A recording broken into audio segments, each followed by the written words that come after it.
I wanted to redo something. I posted nothing, Kendall. I wanted to show you. I believe I said that you start with the angles first, and everybody has their own preference. I'll tell you why I do it. It's easier to start left to right, which that's what the manufacturer recommends. And I will do that after I get past my angles.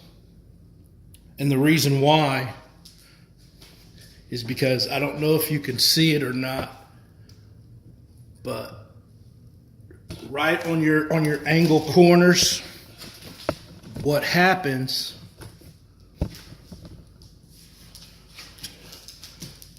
is when you put this up against the wall and you try to use your setup to close that gap from each piece, you can chip this and tear this up.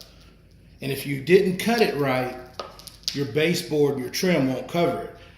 And then you'll have to put shoe molding or quarter round on it. So sometimes you'll go in these homes, really nice homes, real good crown molding, real good baseboard, real nice flooring, and you'll see this out of place quarter round or shoe molding on the bottom of on their baseboards.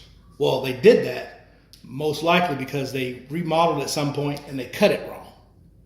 So now they got to cover that gap. Well, to avoid doing that, that's why I start the other way, because it's squared up on the other end, and this, as you can see, is a square, and it'll help you square it up better. Just a little quick tips. Everybody has their own ideas on doing things and how they want it done. A lot of guys, they love the math of it, so they'll cut it. Let me make sure this camera's focused. So they'll come from left to right and come down there, and then they have to get out their tape measure and measure the degrees and the angles and all that. Well, I can do that. However, I focus a little bit more on the production side of it. Say hi, Kendall. Hi. I focus a little bit more on the production end of things, trying to streamline things. I came from an industry, the hospitality industry and construction, where they were occupied hotels or doctors' offices, lawyers' offices, different things like that. And they were still going to use the space while we're building in another area. And so you got to give it back to them as quickly as possible. So you don't have time to sit around and debate and talk about how you're going to cut this and do that. You need to have templates, and some people call them jigs and different things like that to help speed things up, and where you're not spending a lot of time looking at the problem. You've already solved it, and you know what you're going to do. You got your layouts, and you can go. If you've been in any type of construction industry, you've probably seen that.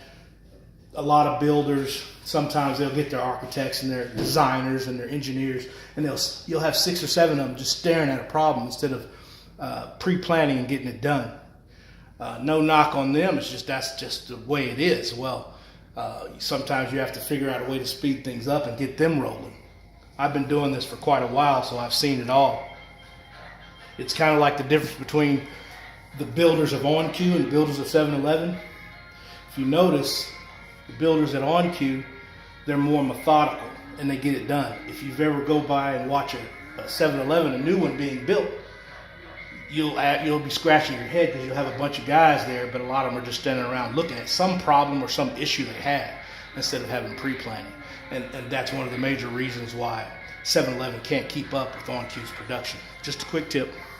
If you work for 7-Eleven or you're the owner, don't mean to offend you. You need to figure that out. So I'm going to back up, son. Back up, Junior.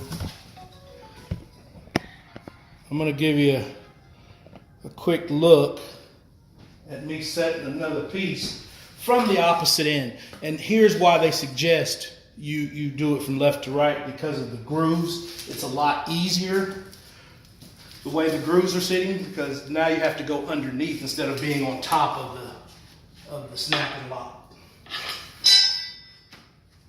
So what I like to do is grab this.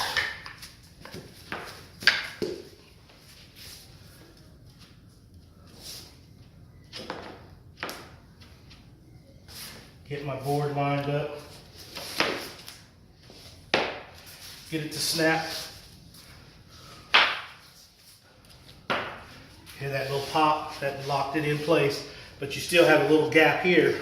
But that's what this block is for. Line it up. You tap. Until that gap is pretty. Then what I like to do is flip the block over. Light taps all the way down. Just to make sure everything is locked in place. You can come on your seams and lightly tap. Rubber mallet, not a hammer. Tap there. You're good to go. You can do your next piece, so on and so forth. Of course, as I get on the more square parts, after another maybe three full boards, it'll go a lot easier because I can tap from either end to square things up, and I can move like the manufacturer recommended from left to right.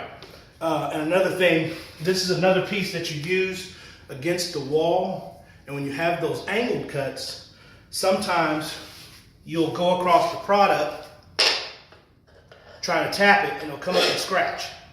Thankfully for me, I bought Lifeproof. Great product. Another do-it-yourselfer caught me at Home Depot and seen me looking at different woods, different hardwoods and LVPs and laminates and different things, and he said, get this Lifeproof product, try it out. And he took his knife out and he scratched it and didn't leave a mark. There is another deal out there why I got this piece. Some guys will say just cut you a block to make it your tapping block, which you can do that, but my problem is it locks. And now you have to unlock it every time. That's why they make these. They're easier to work with. Some guys like using the piece of wood because it's actually part of the manufacturer's material. So it's most of it is about preference, and if you got time or if you got a lot of time on your hands, you can cut each piece and sit and wait for 2 or 3 days, whatever.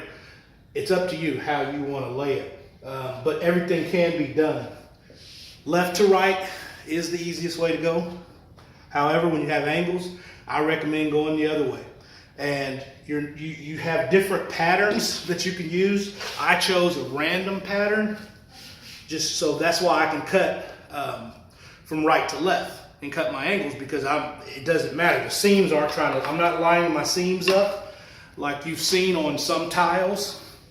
I don't know what the technical term, they call it the bricklayer pattern, the subway, whatever, where you have your tile. You have the tile set up to where the next piece is centered, or you can do it where all your seams are together. Well, flooring you can do the same. I could have all my seams. Hardwood flooring is the same, or LVP. You can do your seams all together. You can offset them like you're doing tile, or you can just get the box and do randoms. If you do, I prefer the randoms because there's different lots of different manufacturer or different runs of the same product. So you get your boxes out, you kind of mix up the pieces, and then you just lay them. Instead of going all out of one box, then every color will be the same, and then it's easier to see your seams that way, is what I'm trying to say.